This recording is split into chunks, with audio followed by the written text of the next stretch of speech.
Hey guys, welcome to the level 2 algebra preparation questions. This is question 11 in the series. Basically, today's question is this one right here.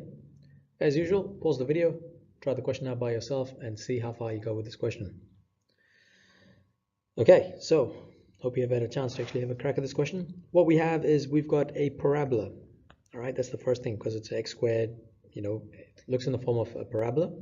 And we're trying to figure out what value of k is this parabola always greater than 0.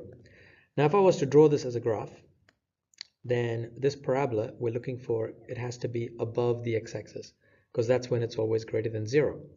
If that's the case, then we know that b squared minus 4ac has to be less than 0. Because remember, if you want to have no roots, then it's got to be, the discriminant has to be negative. So with that in mind, let's actually start peeling things out. So we've got a value of the quadratic is equal to k. B value is equal to minus 10 and C is equal to 6k. So what we have is we've got this equation which is b squared minus 4ac and this has to be less than 0. So we've got negative 10 squared minus 4 times a, which is equal to k in this case, and multiplied by c, which equals to 6k. And all of this still has to be less than 0. So at this point, what you could do is you could actually factorize, sorry, not factorize, you can expand this. So you've got 100 equals negative 24k squared, and that's going to be less than 0. Okay, so at this point, what you could actually do is you could actually factorize this further on.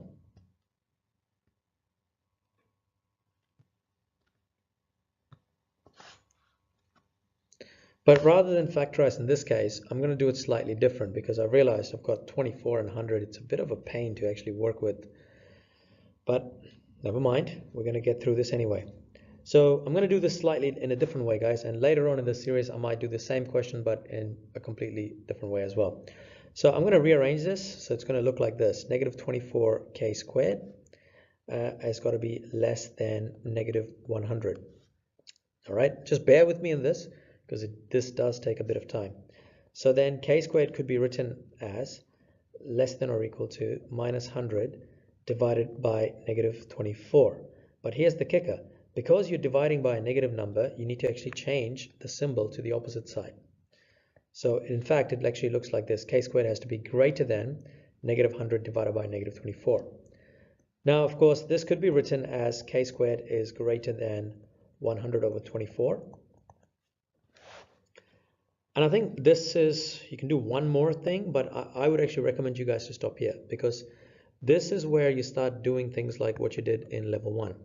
So I'm only looking at this thing in the black box right now. Right now I've got k squared. K squared is a parabola. Okay, that's a parabola. And what I know is that imagine that this line right here is actually 100 over 24. And because I'm dealing with k squared, my x and y axis is going to be right here.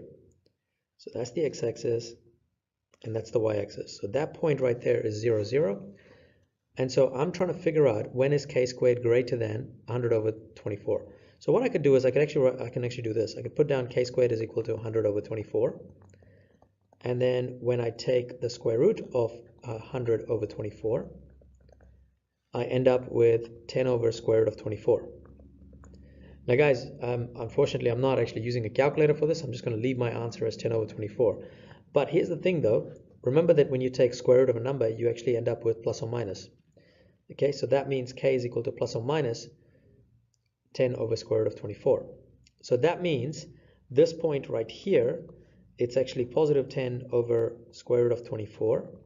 And then this point here is negative 10 over square root of 24. And we're trying to figure out when is k squared bigger than 100 over 24. So that means we're looking at this zone here and this other zone here. So our final answer is k has to be less than negative 10 over square root of 24 and k has to be greater than positive 10 over square root of 24. and whatever those values are, then the original parabola will always be greater than 0. All right, guys, hopefully that made sense. I do apologize. I know I've been doing some fairly straightforward achieved and merit questions, and then suddenly jumping to a question like this could be a bit dramatic, but hey, you're going to get a question like this, so you just got to learn how to deal with it. Okay, but remember, the idea is this. Step 1, always try and figure out what the question's actually asking you, because that really helps it. I mean, I did this question earlier with my class, and they kind of fell for that trap of where they actually thought by looking at always greater than 0, they actually thought that the discriminant was greater than 0. So you got to be careful with the questions, all right? So make sure you read through it and understand what it is that it's actually asking you before you embark on it. Cool, that's basically it for this little video, guys. As usual, thank you for watching. If you have any comments or questions, put it in the comment section below. And of course, don't forget to like, share, and subscribe.